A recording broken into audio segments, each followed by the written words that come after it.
दिल्ली की सबसे बड़ी कपड़ा कंपनी के मालिक सेठ मदन जी का इकलौता बेटा अचानक भड़के दंगे में मारा गया। दंगे में तो यूं ना जाने कितने लोगों की मौत हुई थी, पर इस हाई प्रोफाइल घटना की खबर से शहर में हंगामा सा मच गया था। गलियों में, चौक पर, घर घर में इसी घटना की चर्चा थी। कंपनी से घर लौटते समय दंगाइयों ने उसकी गाड़ी पर बम फेंक दिया था। गाड़ी के साथ ही देव के शरीर के भी चिथड़े उड़ गए थे। कोई इसे सुनियोजित षड्यंत्र बता रहा था तो कोई कुछ और ही। जितने मुंह उतनी बातें हो रही थी। जो भी हो, लेकिन मदन जी के ऊपर नियति का बहुत बड़ा वज्रपात हुआ था। देव के साथ उसके माता पिता और नवविवाहिता पत्नी नीलम सभी मृतवत हो गए थे। एक चिता के साथ कईयों की चिता जल गई थी। घर में चारों ओर मौत का सन्नाटा फैला हुआ था। 3 जनों के घर में होश किसी के था कि एक दूसरे को संभालते। दुख की अग्नि में जल रहे मदन जी अपने बाल नोच रहे थे तो उनकी पत्नी कुसुम पर रह रहकर बेहोशी के दौरे पड़ रहे थे। नीलम की आंखों में आंसुओं का समंदर सूख गया था। जिस मनहूस दिन से घर से अच्छे खासे गए देव को मौत ने निगल लिया था, उस पल से उसने शायद ही अपनी पलकों को झपकाया था।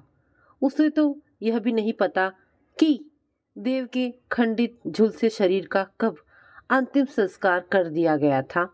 मदन जी के बड़े भाई और छोटी बहन का परिवार दूर रहता था, सो वो भी आ गए थे जिन्होंने घर को संभाल रखा था। कंपनी में ताला लग गया था। 3 दशक पहले ही मदन जी अपनी सारी जमा पूंजी के साथ व्यापार करने के सपने लिए इस शहर में आए थे। व्यापार को जमाना, हथेलियों पर पहाड़ उतारना था, पर मदन जी की कर्मठता ने यह कर कर दिखाया। व्यापार जमाने में समय तो लगा, पर अच्छी तरह से जम भी गया। जब मिल सोना उगलने लगी तो उन्होंने एक और कंपनी खोल ली। शादी के 8 सालों बाद उनके आंगन में किलकारियां गूंजी थी। बेटा देव के बाद दूसरी औलाद की आशा में उन्होंने अपनी पत्नी का कितना डॉक्टरी इलाज, झाड़ फूक, पूजा पाठ करवाया, पर कुसुम की गोद दूसरी बार नहीं भरी। देव की परवरिश किसी राजकुमार की तरह ही हुई, और होती भी क्यों ना। देव मुंह में सोने का चम्मच लिए पैदा जो हुआ था। देव भी बड़ा प्रतिभाशाली निकला। अति सुंदर व्यक्तित्व और अपनी विलक्षण प्रतिभा से मदन जी को गौरवान्वित करता। वह दिल्ली के बिजनेस स्कूल का टॉपर बना। विदेशी कंपनियों से बड़े बड़े ऑफर आए, पर मदन जी का अपना व्यापार ही इतना बड़ा था कि उसे कहीं जाने की जरूरत ही नहीं पड़ी। पिछले साल ही मदन जी ने अपने दोस्त की बेटी नीलम से देव की शादी बड़ी धूमधाम से की थी। बहुत सुंदर और अति प्रतिभाशाली नीलम के आने से उनके महल जैसे विशाल घर का कोना कोना सज गया था। बड़े ही उत्साह व उमंगों के साथ मदन जी ने बेटे बहू को हनीमून के लिए लंदन भेजा था, जहां दोनों ने महीना भर सोने के दिन और चांदी की रातें बिताई थी। नीलम और देव पति पत्नी कम, प्रेमी और प्रेमिका ज्यादा थे। उन दोनों के प्यार, मनुहार उत्साह से घर सुशोभित था। हर समय मदन जी और कुसुम जी की आंखों के सामने एक नन्हे मुन्ने की आकृति तैरती रहती थी। दादा दादी बनने की चाहत चरम सीमा पर थी। वे दोनों सारी शर्म को ताक पर रखकर नीलम और देव से अपनी इच्छा की पूर्ति के लिए गुजारिश किया करते थे। प्रत्युत्तर में दोनों अपनी सजीली मुस्कान से उन्हें नहला दिया करते थे। ये कोई अपने हाथ की बात थोड़ी ही थी। उनकी भी यही इच्छा थी कि एक साथ ही ढेर सारे बच्चों की किलकारियों से यह घर गूंज उठे। पर प्रकृति तो कुछ और जाल बिछाए बैठी थी। पल भर में सब कुछ खत्म हो गया था। कड़कती बिजली गिरकर हंसते खेलते घर को क्यों ना ध्वंस कर दे, लेकिन सदियों से चली आ रही पत्थर सरीखी सामाजिक परंपराओं को निभाना तो पड़ता ही है। मृत्यु के अंतिम क्रियाक्रम की समाप्ति के दिन कुसुम अपने सामने नीलम को देखकर चौंक गई। श्रृंगार रहित, उदासियों की परतों में लिपटे डूबते सूरज की लाली सरीखे सौंदर्य को उन्होंने अब तक तो नहीं देखा था। सभी की आंखें चकाचौंध थी। कैसे और कहाँ रख पाएगी ऐसे मारक सौंदर्य को? इसे समाज के गिद्धों की नजर से कैसे बचा पाएगी? अपने दुखों की ज्वाला में इस सदविधवा के अंतर्मन में गहराते हाहाकार को वो कैसे भूल गई थी? उसकी तो गोद ही उजड़ी है, पर इसका तो सब कुछ ही देव के साथ चला गया। उठिए माँ जी, हमारे दुखों के रथ पर चढ़कर देव तो नहीं आ सकते। इतने बड़े विध्वंस से ही हमें अपने मृतवत जीवन के सृजन की शुरुआत करनी है। कहती हुई कुसुम को मदन जी के पास ले जाकर बैठा दिया गया। दोनों की आंखों से बह रहे अविरल आंसुओं को वो अपने कांपते हथेलियों से मिटाने की असफल प्रयास करती रही। देव की जगह अब मदन जी के साथ नीलम फैक्ट्री जाने लगी थी। उसने बड़ी सरलता से सब कुछ संभाल लिया। उसने भले ही पहले जॉब ना की हो, पर उसके पास बिजनेस की डिग्री तो थी ही। कुसुम और मदन जी ने भी किसी तरह की रोक टोक नहीं की। नीलम के युवा तनमन की अग्नि शांत करने का यही उपाय बच गया था। मदन जी की शारीरिक व मानसिक अवस्था इस काबिल नहीं थी कि वे कुछ कर सके। देव ही तो सारी जिम्मेदारियों को अब तक संभालते हुए था। कंपनी की देखभाल में नीलम ने दिन रात एक कर दिया। दुखद विगत को भूलने के लिए उसे कहीं तो खोना था। मदन जी और कुसुम जी भले ही नीलम का मुंह देखकर जी रहे थे, पर उनके इस दुख का कोई किनारा दृष्टिगत नहीं हो रहा था। एक ओर उन दोनों का मृतवन जीवन और सुंदरी युवा विधवा नीलम, तो दूसरी तरफ उनकी अकृत संपत्ति, फैला हुआ बिजनेस और नीलम पर फिसलती हुई लोगों की गिद्ध नजरें। तन मन से टूटे वे दोनों कितने दिन तक जी पाएंगे? उनके बाद अकेली नीलम किसके सहारे रहेगी? समाज की कुत्सित नजरों के छिपे वाड़ से उसकी कौन रक्षा करेगा? इसका एक ही उपाय था कि वे नीलम की दूसरी शादी कर दे। लेकिन सच्चे मन से एक विधवा को अपनाएगा कौन? उसकी सुंदरता और उनकी दौलत के लालच में बहुत सारे युवक तैयार तो हो जाएंगे, पर वे कितनी खुशी उसे दे पाएंगे?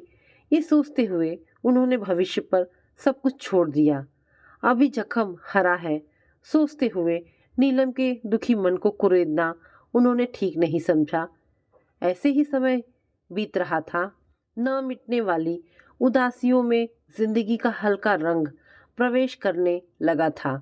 कंपनी के काम से जब भी मदन जी बाहर जाते, नीलम साथ हो लेती। काम की जानकारी के अलावा वह उन्हें अकेले नहीं जाने देना चाहती थी। कुसुम ने भी उसे कभी रोका नहीं, क्योंकि अब तो सभी कुछ नीलम को ही देखना था। शीला बनी नीलम के जीवन में खुशियों के रंग बिखर जाए, इसके लिए दोनों प्रयत्नशील थे।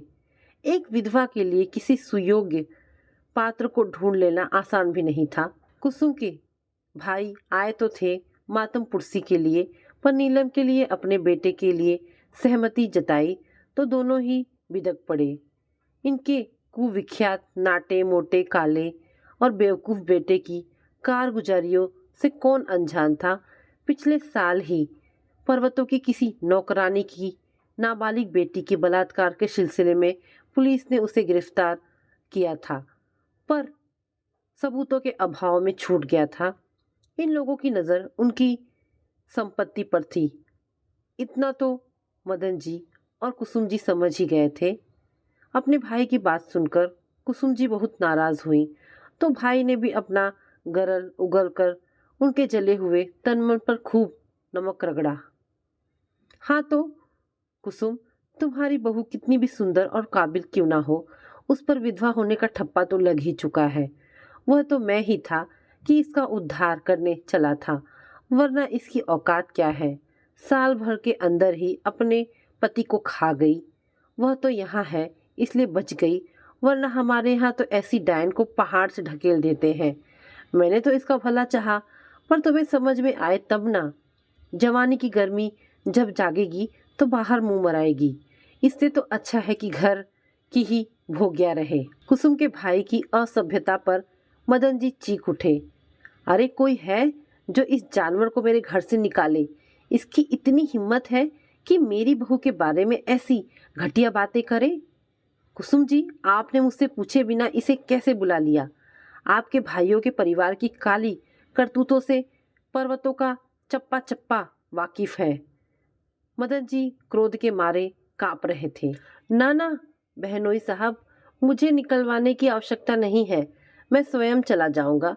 पर एक बात याद रखिएगा कि आज आपने मेरी जो बेइज्जती की है उसे सूद समेत वसूल करूंगा। तुम जिस बहू के रूप गुण पर रिझे हुए हो, सरे आम उसे पहाड़ की भोग्या न बना दिया तो मैं भी मर्द नहीं। ये कहता हुआ कुसुम का बदमिजाज भाई निकल गया, पर अपनी गर्जना से उन दोनों को दहलाते हुए भयभीत कर गया। उसके जाने के बाद कई दिनों तक घर का वातावरण अशांत रहा। कुसुम के भाई की धमकियां समाज के साथ साथ बिजनेस में मदन जी से स्पर्धा रखने वाले व्यवसायियों के समाज में भी प्रतिध्वनित होने लगी थी। बहू के साथ उनके नाजायज रिश्ते की बातें कितनों की जबान पर चढ़ गई थी। यह समाज की नीचता की पराकाष्ठा थी, पर समाज तो समाज ही है, जो कुछ भी उल्टा सीधा कहने और करने का अधिकार रखता है। उसने बड़ी निर्दयता से ससुर बहू के बीच नाजायज रिश्ता कायम कर दिया। सरेआम उन पर फप्तियां कसी जाने लगी। धीरे धीरे ये अफवाहें पंख फैलाए मदन जी के घर में भी आ गई। अपने अति चरित्रवान सच्चे पति और कुल ललना बहू के संबंध में ऐसी लांछनाएं सुनकर कुसुम मृतवत हो गई। देव की मृत्यु के आघात से उबर भी नहीं पाई थी कि पिता पुत्री जैसे पावन रिश्ते पर ऐसा कलुष लांछन बिजली बनकर उनके घर को ध्वंस कर गया। वह उस मनहूस दिन को कोस रही थी। अपने उस भाई से नीलम की दूसरी शादी की मनसा जता बैठी थी। मदन जी के कुमलाए चेहरे को देखते ही वह बिलख उठी थी। नीलम मदन जी के साथ बाहर जाने से कतराने लगी थी। उसने इस बुरे समय से भी समझौता कर लिया था, पर मदन जी और कुसुम जी को क्या कहकर समझाती। जीवन के एक एक पल उसके लिए पहाड़ बनकर रह गए थे, लेकिन वह करती भी क्या। समाज का मुखौटा इतना घिनौना भी हो सकता है, इसकी कल्पना उसने सपने में भी नहीं की थी। इसके पीछे भी तो सत्यता ही थी। ऐसे नाजायज रिश्तों ने कहीं न कहीं पैर फैला ही रखे थे। एक तो ऐसे ही देव की मृत्यु ने उसे पत्थर बना दिया था। उसमें ना तो धड़कन थी और ना ही सांसें, बस पत्थर बनी जी रही थी। उसके मन में आत्महत्या कर लेने के ख्याल आ रहे थे। कल्पना में उसने कितनी बार खुद को मरा हुआ देखा, पर सास ससुर की दीनहीन अवस्था को याद करते ही ये सारी कल्पनाएं उड़नछू हो जाती थी। पर देव की प्रेयसी ही बनी रही। उसके इतने छोटे सानिध्य में उसके दिल की साम्राज्ञी बनी रही। प्रकृति ने कितनी निर्दयता से उसके प्रिय को छीन लिया। अभी तो देव की जुदाई ही सर्पदंश बनी हुई थी, ऊपर से बिना सिर पैर की ये अफवाहें कैसे निपटे। नीलम को कुछ नहीं सूझ रहा था। अपने ससुर मदन जी का सामना करने से भी वह कतरा रही थी, पर मदन जी ने भी हिम्मत नहीं खोई। उन्होंने नीलम को धैर्य बनाए रखने को कहा। अब बाहर भी नीलम अकेले ही जाने लगी थी, तो मदन जी ने भी जाने की जिद नहीं की। कंपनी के माल के निर्यात के लिए बड़े ही उखड़े मन से इस बार वह अकेले ही कोलकाता गई। जिस शोरूम के लिए माल निर्यात करना था, वहां एक बहुत ही परिचित चेहरे को देखकर वह चौंक उठी थी। वह व्यक्ति भी विगत परिचय का सूत्र थामे उसे उत्सुकता से निहार रहा था। नीलम अपने को रोक नहीं सकी और झटके से उसकी ओर बढ़ गई। तुम अभय ही हो ना? यहाँ पर कैसे? ऐसे क्या देख रहे हो? मैं नीलम हूँ। क्या तुम्हें मैं याद नहीं हूँ? किचन से चुरा कर ना जाने कितने व्यंजन तुम्हें खिलाए होंगे। पकड़े जाने पर भी बड़ी मम्मी मेरी कितनी धुनाई कर दिया करती थी। मुझे मार खाए 2 दिन भी नहीं होते थे कि मुंह उठाए तुम पहुंच जाया करते थे। रामू काका कैसे हैं? और पहाड़ी के ऊंचे नीचे रास्ते पर जब भी मेरे या मेरी सहेलियों की चप्पल टूट जाती थी तो उनकी सधी उंगलियां उस टूटी चप्पल को नया बना देती थी। तुम्हें भी तो याद होगा। नीलम के इतने सारे सवालों के उत्तर में अभय मुस्कुराता रहा, जिससे नीलम झुंझला उठी। अब कुछ बताओगे भी कि नहीं? काकी की असमय मृत्यु से संतप्त होकर सभी के मना करने के बावजूद वे तुम्हें लेकर कहीं चले गए थे। सभी कितने दुखी हुए थे, मुझे आज भी सब कुछ याद है। पापा मुझे लेकर मेरे मामा के पास दिल्ली आ गए थे। वहीं पर कपड़े की शॉप में जॉब कर ली और अंत तक करते रहे। पिछले साल ही वे गुजर गए, पर उनकी इच्छानुसार मैंने मन लगाकर पढ़ाई की। एमबीए करने के बाद मैंने वहीं एक शोरूम में फाइनेंस का काम देखने लगा। पर आप यहाँ पर क्या कर रही हैं? एक निम्न जाति का बेटा, हम उम्र और पहाड़ की एक ही बस्ती में रहने वाली नीलम को तुम कहने की हिम्मत नहीं जुटा सका। यही क्या कम है कि कम से कम नीलम ने उसे पहचान तो लिया, उसे बात भी कर ली। यह क्या कम खुशी की बात है उसके लिए? वरना उसकी औकात क्या है? अरे यह क्या आपकी रट लगा रखी है। चलो कहीं चलकर मैं भी अपनी आप बीती से तुम्हें अवगत करा दूं। कहती हुई नीलम उसे साथ लिए कुछ देर तक सड़क पर ही चहलकदमी करती रही। फिर वे दोनों एक कैफे में जाकर बैठ गए। आंसुओं से भरे आंखों और रुंधे स्वर में नीलम ने अपनी आप बीती अभय से कह सुनाई। सुनकर उसकी पलकें गीली हो गई थी, लेकिन घर बाहर फैली हुई अफवाहों को कहकर नीलम बिलक उठी। जब तक वह कोलकाता में रही दोनों मिलते रहे। अभय के कारण इस बार नीलम के सारे काम बड़ी आसानी से हो गए थे। दिल्ली लौटने के रास्ते तक नीलम पहाड़ पर बिताए अपने बचपन और अभय से जुड़े किस्से याद करती रही। बाद में पढ़ाई के लिए उसे भी तो दिल्ली आना पड़ा था। घर पहुंचकर नीलम ने अभय की मदद की बातें कुसुम और मदन जी को भी बताई। उन दोनों ने फैसला लेने में समय नहीं गंवाया। तत्काल ही अभय को अच्छी सैलरी और सारी सुविधाएं देकर अपनी कंपनी में ही नियुक्त कर लिया। शहर से बाहर जाने का सारा काम अभय ने बड़ी खूबी से संभाल लिया था। मदन जी हर तरफ से संतुष्ट थे। समय पंख लगाकर उड़ता रहा। अभय भी सेठ मदन जी के परिवार के निकट आता गया। उसका भी तो कोई नहीं था। प्यार मिला तो उधर ही बह गया। नीलम ने अभय के बारे में सब कुछ बता दिया था, सिवाय उसकी जाति की। अभय को भी मना कर दिया था कि भूल कर भी अपनी जाति को किसी के सामने प्रकट ना करे। पहले तो उसने आनाकानी की, पर नीलम के समझाने पर उसने इसे भविष्य पर छोड़ दिया था। नीलम जानती थी कि जिस दिन उसके सास ससुर अभय की जाति से अवगत होंगे, उसके प्रवेश पर रोक लग जाएगी। बड़ी मुश्किल से तो घर का वातावरण थोड़ा संभाला था। शुरू में अभय संकुचित रहा, पर अपनी कुशलता, ईमानदारी और निष्ठा उसने दोनों कंपनियां ही नहीं संभाली, बल्कि अपने मृदुल व्यवहार से मदन जी और कुसुम जी का दिल भी जीत लिया था।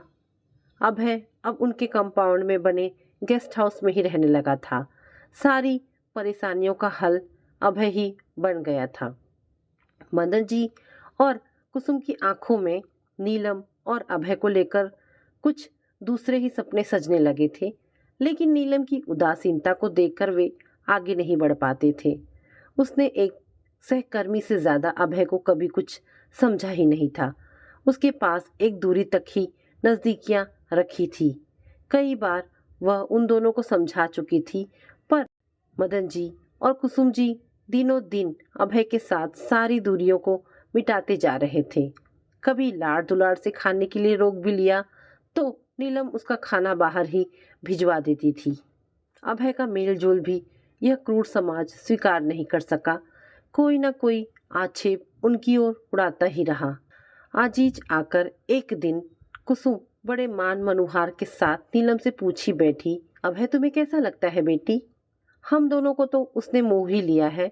हम चाहते हैं कि तुम उसे अपने जीवन में स्थान देकर हर तरह से व्यवस्थित हो जाओ। है तो तुम्हारा बचपन का दोस्त ही, क्या पता इसी संयोग से हम सब उससे इतने जुड़ गए हो। हम भी कितने दिनों तक तुम्हारे साथ देंगे। यह समाज बड़ा ही जालिम है, तुम्हें तो अकेले जीने नहीं देगा। देव की यादों के सहारे जीवन बिताना बड़ा कठिन है। फिर वह तुम्हें कोई बंधन में भी तो नहीं बांध गया है, इसके सहारे तुम जी लोगी। सब वक्त की बात है, वरना 1 साल कम नहीं था।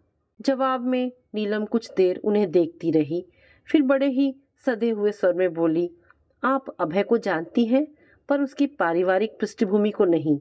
मुझे भी कुछ याद नहीं है। क्या पता अगर हमारी आशाओं की कसौटी पर उसका परिवेश ठीक नहीं उतरा तो कुछ और पाने की चाह में उसके इस सहारे को भी खो बैठेंगे। मुझ पर अब किसी अफवाह का असर नहीं होता। जैसे जीवन गुजर रहा है गुजरने दीजिए। पर आज तो कुसुम अपने मन की बात किसी न किसी तरह से नीलम से मनवा ही लेना चाहती थी। उनकी जिद को टालने के ध्येय से नीलम ने अभय से ही पूछ लेने को कहा। और एक दिन मदन जी व कुसुम जी ने अभय से उसकी पारिवारिक पृष्ठभूमि के बारे में जानना चाहा, तो उसने भी छिपाना ठीक नहीं समझा और बेझिझक होकर सभी कुछ उनके सामने उड़ेलकर उनकी जिज्ञासा को हर तरह शांत कर दिया। मदन जी तो तत्काल वहां से उठकर अंदर चले गए। अपनी सारी उम्मीदों पर उन्हें पानी फिरता हुआ दिखा। कुसुम ने घबराकर आंखें मूंद ली। अभय अपनी इस अवमानना को समझते हुए झटके से उठकर चला गया। पहाड़ के सबसे ऊंचे ब्राह्मण की मानसिकता निम्न जाति से आने वाले अभय को किसी तरह स्वीकार नहीं कर पा रही थी। दोनों फिर अवसाद में डूब गए। कहीं दूर तक कोई किनारा नजर नहीं आ रहा था। 1 सप्ताह गुजर गया, पर अभय उन दोनों से मिलने न आया और 1 सप्ताह गुजर गया पर न अभय उन दोनों से मिलने आया और न ही इन्होंने पहले की तरह मनुहार करके उसे बुलाया। इस विषय में नीलम ने जब कुसुम से पूछा तो उनकी पलकें भीग गई। आहत होकर उन्होंने नीलम से कहा, अभय की जाति के बारे में क्या तुम्हें सच पता था? अगर था तो बताया क्यों नहीं? इतने दिनों तक क्यों अंधेरे में रखा? हमारे सारे मंसूबे पर पानी फिर गया। पल भर में एक बार फिर कुदरत ने हमारी आंखों से सारे सपने छीन लिए। कुछ देर नीलम सोचती रही, फिर उनकी आंखों में निर्भयता से देखते हुए बोली, मैं उसकी जाति से अनजान नहीं थी, लेकिन वह तो हमारी कंपनी के अफसर होने के सिवाय कुछ नहीं था और इससे जाति का क्या लेना देना। भरोसे का आदमी था, इसलिए सारे कामों को उसे सौंप दिया। मदन जी भी वहां पर आ गए थे। नीलम ने निसंकोच मदन जी से कहा, पिताजी, अगर अफवाहों के चक्रव्यूह में फंसकर आपने उसे कंपनी के कामों से निकाल दिया तो उस जैसे भरोसे का आदमी फिर शायद ही मिले। आप दोनों के दुख का कारण मैं ही हूँ। मैंने सोच लिया है यहाँ से हमेशा के लिए चले जाने का। अब है आप दोनों की देख रेख कर लेगा। अगर उसे निकाला तो मैं भी उसके साथ निकल जाऊंगी। आपके साथ अपने नाम को फिर से जुड़ते देख मैं मर जाना चाहूंगी। यह जालिम दुनिया हमें जीवित ही निगल जाएगी। यह कहकर नीलम रो पड़ी। अपने सिर पर किसी स्पर्श का अनुभव करके नीलम ने सिर उठाया तो मदन जी को अपने इतने पास पाकर चौंक गई। मदन जी बोल पड़े, अभय के परिवेश को भूलकर अगर हम हमेशा के लिए उसे अपना बेटा बना ले तो इसकी अनुमति तुम दोगी? नीलम ने सिर झुका लिया। आज वर्षों बाद मदन जी की विशाल हवेली फिर एक बार दुल्हन की तरह सजी हुई थी। मंच पर वर वधू बने अभय और नीलम के साथ सेठ दंपति अपार खुशियों से छलकते सागर को समेट रहे थे। सारी कटुताओं को विस्मित करते हुए इस खुशी के अवसर पर मदन जी ने दोस्त दुश्मन सभी को आमंत्रित किया था। कहीं भीड़ के समूह में उनकी उदारता की प्रशंसा हो रही थी तो कहीं आलोचना, पर जो भी हो अपने दिल की विशालता से उनके जैसे कट्टर इंसान ने अभय की जाति को भूलकर उसे अपने बेटे देव का स्थान देकर बड़ा ही क्रांतिकारी व अनोखा काम किया था। तो दोस्तों, ये कहानी यहाँ पर समाप्त होती है। आशा करती हूँ कहानी आपको पसंद आई होगी। अगर कहानी पसंद आई है तो प्लीज़ इसे लाइक एंड शेयर करें। दोस्तों, ऐसी ढेरों पारिवारिक और शिक्षाप्रद कहानी सुनने के लिए हमारे चैनल को प्लीज़ सब्सक्राइब करें। धन्यवाद दोस्तों।